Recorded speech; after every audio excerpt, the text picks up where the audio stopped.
This is section 6.1, areas between curves. Given a function f of x, you can find the area under this function between 2 points a and b. It is equal to the integral of this function from a to b, denoted as the integral f of x dx.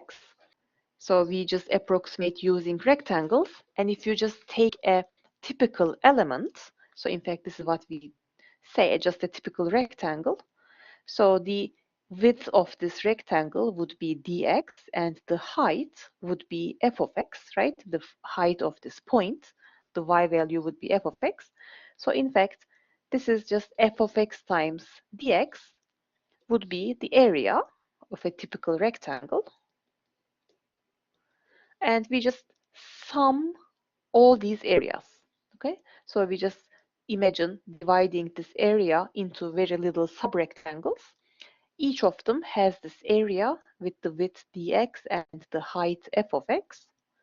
So the two dimensions multiplied will give you the area of one subrectangle, and we just add all these areas from A to B. This is the idea, to write down the area under a function. Now, if you have two functions, let's say this is f of x, this is g of x, and you would like to find the area between a and b. So this area will be found in a similar way. So now the typical element, just the subrectangle you pick, will have the height f of x minus g of x, and the width will be the same as d of x. So the area will be the two dimensions, the height and the width, multiplied. So for each little rectangle you pick, and if you just add them, add all the rectangles from A to B, then you will find the area between these two curves, between these two functions, from A to B. Okay, so the same idea with this one. So this is area between curves. So in the first one, because you are going until the x-axis, you don't need to subtract anything. Okay, it is just f of x dx. But in the second one, because lower boundary is not the x-axis, so you just write the name of the function g of x. Okay, so the upper function minus the lower function. Okay, so we will see some examples. Find the area of the region bounded by the given curves. Okay, we have y equals 1 over 2x, x equals 2, and the x-axis. So you may be given boundaries of the region that you are evaluating the area, or you may be given the graph. In this case, we are given the functions only, but we can graph it. So the first function is y equals 1 over 2x. When x equals 0, y will be 1 over 2x, that is 0. And when x equals, let's say, 2, y will be 1 over 2 times 2, which is 1. So I just choose an even number so that it is divisible by 2. So if x equals 4, y equals 2, and so on. So when x is 1, 2, y equals 1. So it passes through this point. When x equals 4, y equals 2. So the graph would be a line. So this is the first function. And so we will find the region bounded by this line, and x equals 2. So this is the second line, x equals 2, which is right here. So x equals 2 is a vertical line, right? It is this one, and the x-axis. So this is the x-axis. In fact, where is our region? So it is bounded by this one, and this one. So it is this little triangle. So this is a simple question because the shape is a triangle. So in fact, once we evaluate this using the integral, we can confirm our finding using the area formula for a triangle. So let's set up our integral. So what is the function that we should put inside the integral? If you just pick a point, if you just draw a subrectangle, its height would be given by this function, which is 1 over 2x. Okay, so that's going to be the height of this rectangle, and the width is, it's always dx, okay, because we are just picking a tiny interval with tiny width. So 1 over 2x dx, okay, so the height times width of this rectangle. So the function, I mean, we are simply writing the function which bounds this region from above, and because from below it is simply the x-axis, which is the y equals 0 line, you don't need to put minus 0 in here, okay? So we just need to put the line that restricts, defines this region from above. How about the limits of integration? Where does this region start and where does it end? So x equals 0 to x equals 2. This is where the x values start and end, and this is where this region is defined. So we can take out the coefficient, and this is simply the integral of x dx. Just use the power rule. This is x squared over 2. Okay, just once you find the integral, just get rid of the integral sign and evaluate this integral from 0 to 2. So that would be, just plug in 2, which is 2 squared, and we have 2 times 2, which is 4 in the denominator, minus 0, just plug in 0, 0 squared over 4, and so this is 4 over 4, which is 1 minus 0, and the answer will be 1. So let's check.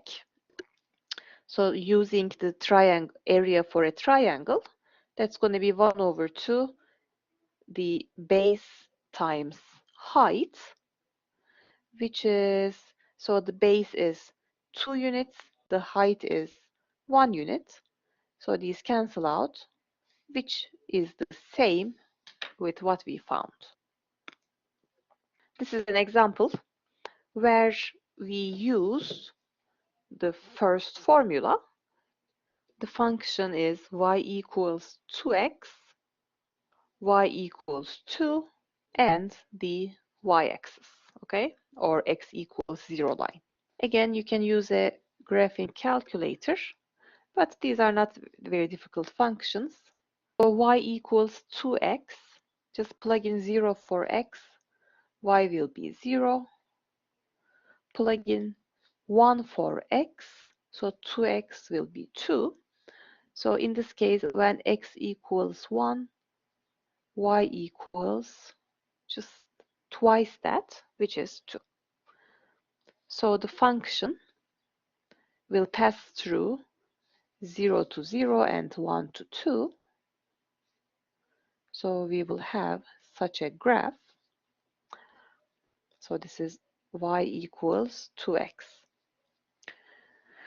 So this is our first function. Y equals 2, it is this line, right? Y equals 2 is the horizontal line. And the region is bounded between this line, y equals 2 line, and the y-axis. Therefore, we have another triangle that looks upside down, and we would like to find this area. Again, let's do it with integrals, and we can confirm using the area of a triangle. Again, just consider a rectangle with the width dx, so the width is dx, a tiny width. Now, what would be the height of this rectangle? Well, the top function, the function on top that defines this region, is y equals 2, and the bottom function, so this one that defines this triangle, will be the function 2x. Okay, so the height at any x point will be 2 minus 2x. So our function will be 2 minus 2x, this is the height, times the width. We just talked about the area between two curves can be found by subtracting the bottom function from the top function, right? F of x minus g of x.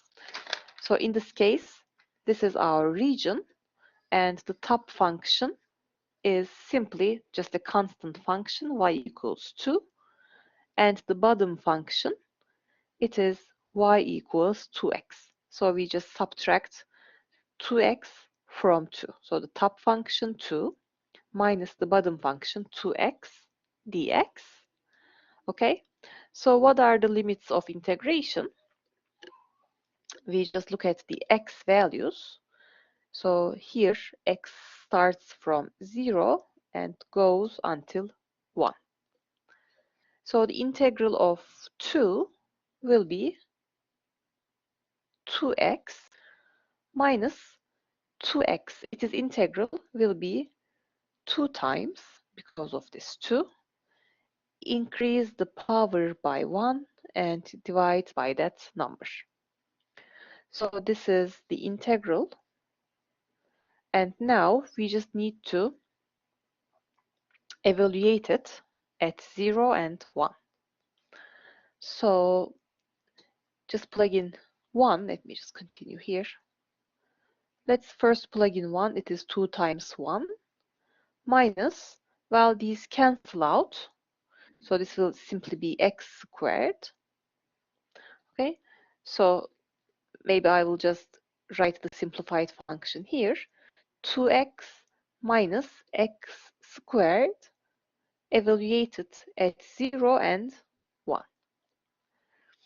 So 2 times 1 minus 1 squared minus evaluated at 0, which is 2 times 0 minus 0 squared.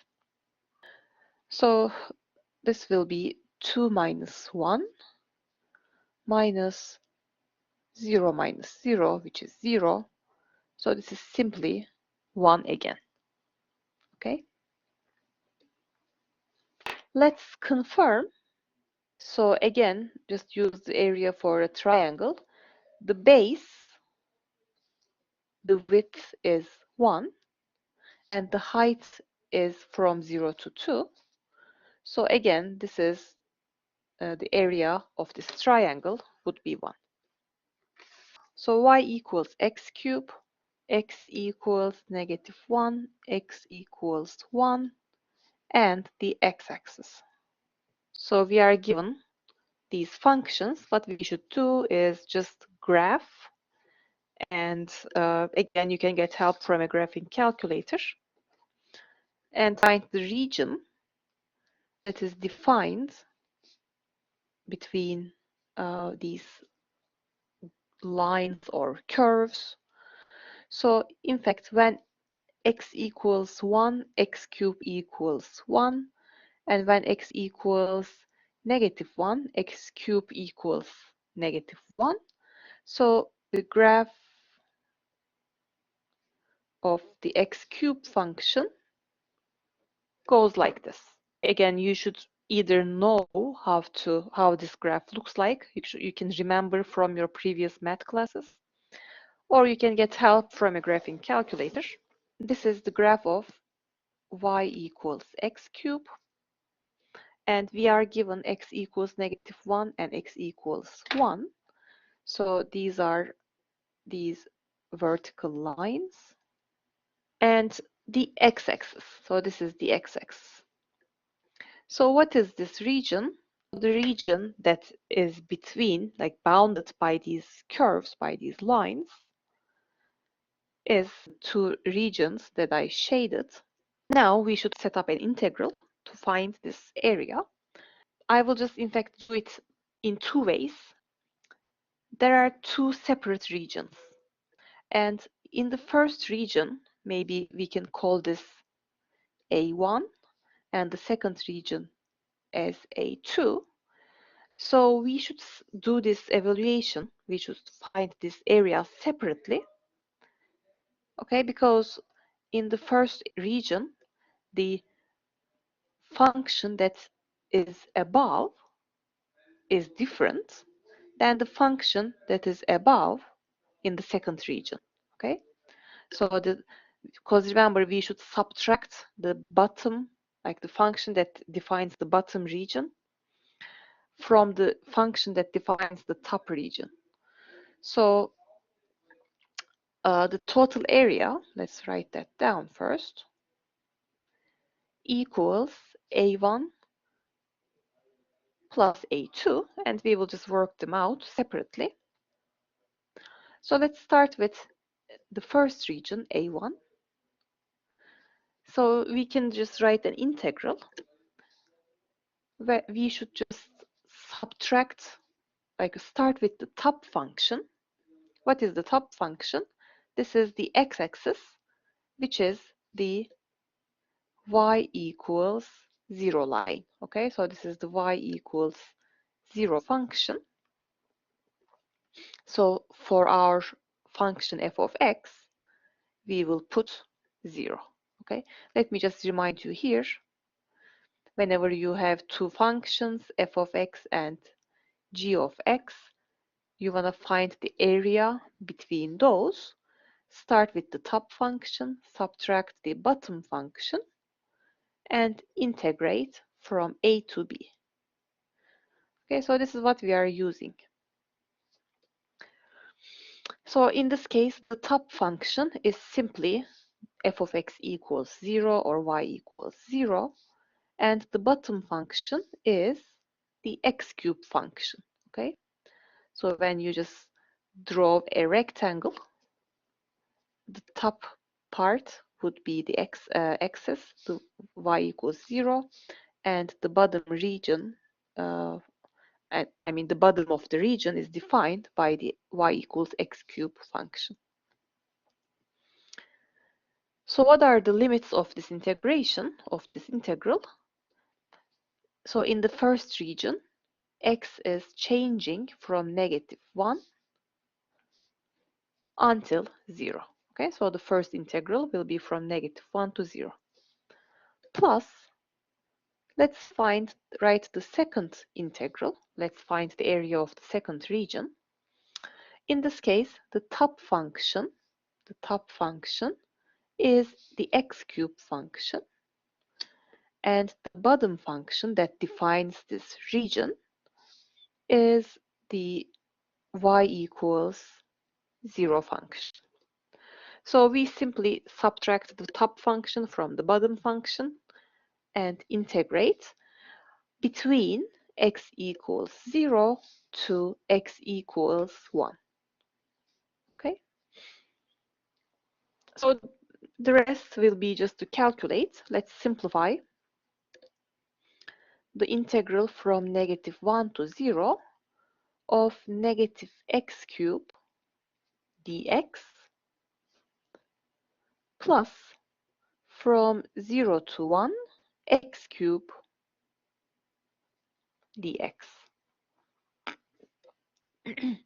Okay, so just take this negative out. -1 times -1 to 0 x cubed dx plus from 0 to 1 x cubed dx. Okay, in fact we have the same integral, but the limits are different and we have a negative in front. And in fact, this is not surprising because this function is symmetric, right? So the two regions will have the same area, in fact. Okay, so let's evaluate each. The integral of x cube. Again, use the power rule. That's going to be x to the fourth over 4. And in fact, it is negative. So just keep it. So this is the result from the first integral. In fact, you should just evaluate between -1 to 0, and you can multiply by -1. I mean, it doesn't matter. You can keep it inside or outside, but eventually we will need to multiply by -1 because we had already taken out this negative sign outside the integral.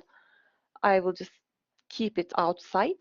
So first evaluate at these values and then multiply by -1.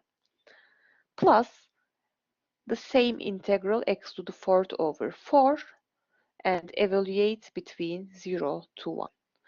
Well, in fact, if you realize I didn't put the bar in here, whenever you have a parenthesis, you can just use it. I mean, you don't need to also put the bar, but just for completeness, I will put it, okay? From -1 to 0. So plug in 0 first. This is the upper limit. So this will be 0 to the fourth over 4 minus plug in -1. -1 to the fourth over 4th. Okay, so this is just inside the parenthesis. And we will multiply this with a minus once we are evaluated. Plus the second integral, which is evaluated at 1. This is 1 to the 4 over 4 minus 0 to the fourth over 4. This is going to be negative 0 over 4 is 0, and negative 1 to the fourth is positive 1. But there's a negative in front, so this is -1 over 4. Okay, so this minus in front of the parentheses and this minus from this calculation.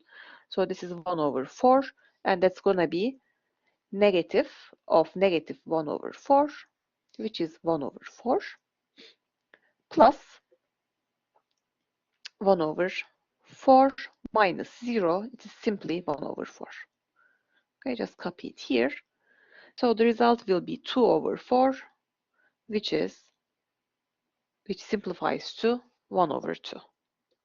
Remember, we talked about the total area and the net signed area. So we said that if you want to find the total area, just take the absolute value of this function because it is below and above the x-axis. To be able to find its area, this total area, you can also use this formula. So if you just work this out, it's going to give you the same thing. So when x is less than 0, you would have a negative x cubed function. When x is greater than 0, you would have the x cubed function. In fact, this absolute value, because if the inner inside is positive, you just write it the same, but if it is negative, you just multiply with a -1. So you will obtain the same formula if you use the absolute value function. And also remember that we talked about the net signed area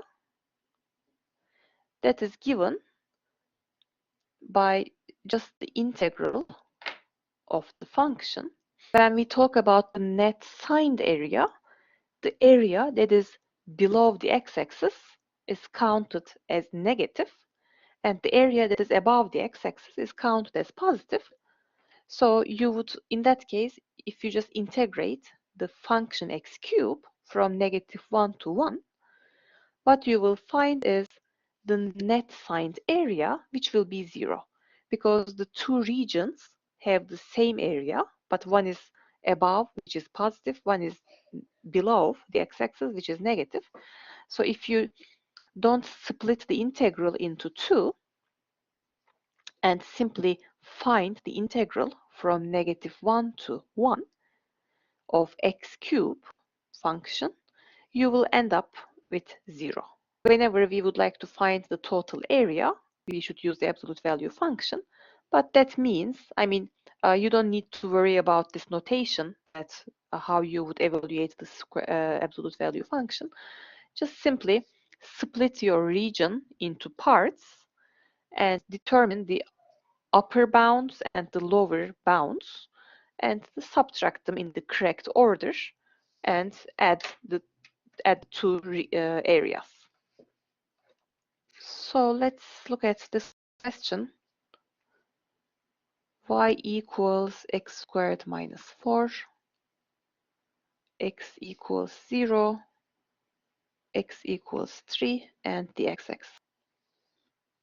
We have this function y equals x squared minus 4. The x equals 0 line, well, this is in fact the y-axis, right? The x equals 0 is the vertical line, which is the y-axis. And x equals 3 line and the x-axis. We can draw this region. X squared is a parabola that looks like this. If you just move it down 4 units, you will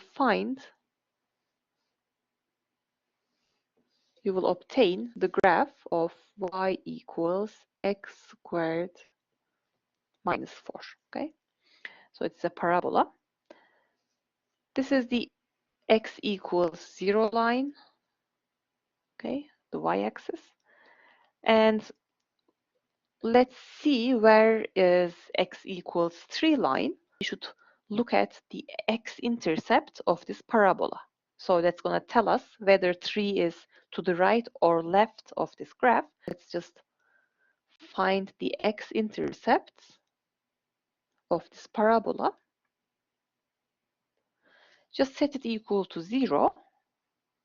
So we have x squared equals 4, x equals plus or minus 2. So in fact, at -2 and +2, this parabola has x-intercepts.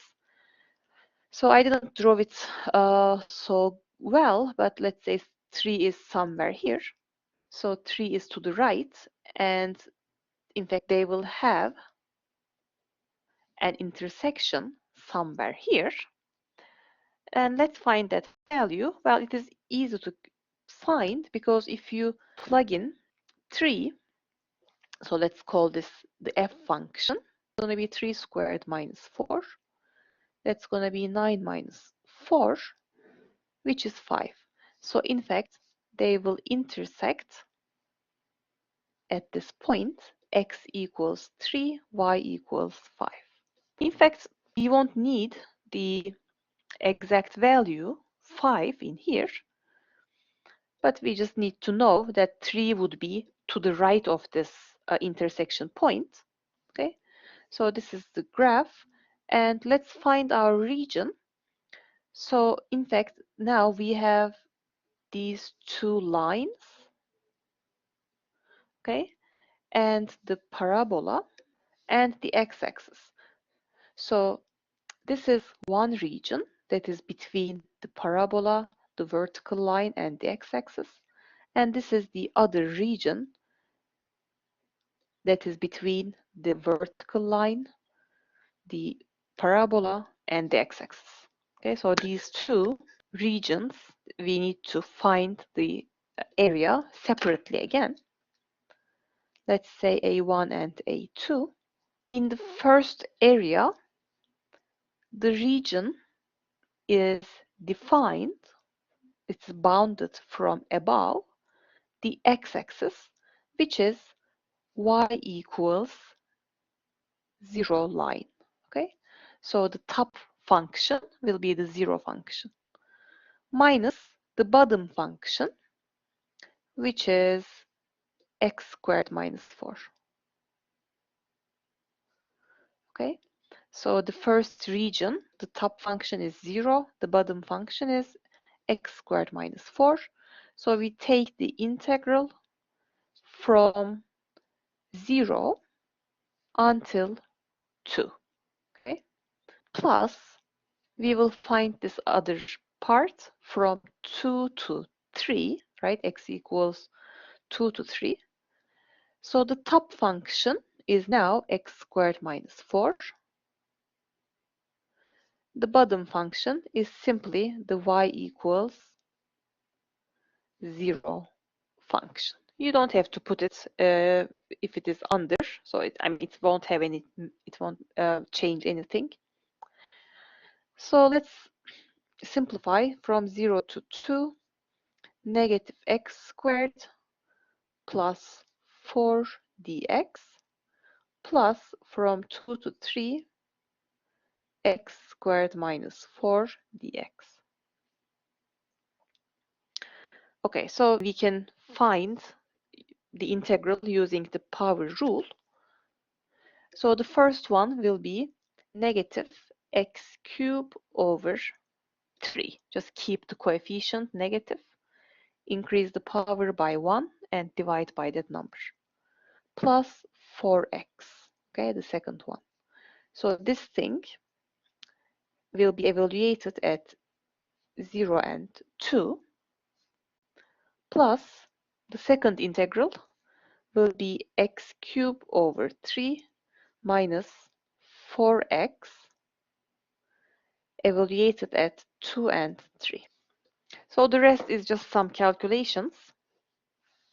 So once you find the integral, let's do that quickly. So this is going to be just plug in 2 into this function. Negative 2 cubed is 8 over 3 plus 4 times 2 is 8. So we just plug in 2. Minus plug in 0, that's going to be 0, right? Plus plug in 3. 3 cubed is 27 over 3 minus 4 times 3 is 12. And from this, we should just plug in 2. 2 cubed is 8 minus 4 times 2 is 8. And then we will subtract this. Okay, so let's see. This is negative 8 over 3 plus 8 plus this simplifies to 9 minus 12. Well, let's just copy it. Minus 8 over 3 plus 8. Okay, so before adding and subtracting, I just wanted to write out everything because we have, oh, okay. I thought these would cancel out, but they didn't. No problem. So let's see, we have 8 plus 8, which is 16, plus 9, which is 25, minus 12, which is going to be 13, minus, we have 8 and 8, which is 16 over 3. So if you get common denominators, this will be 39 minus 16, which is 23 over 3.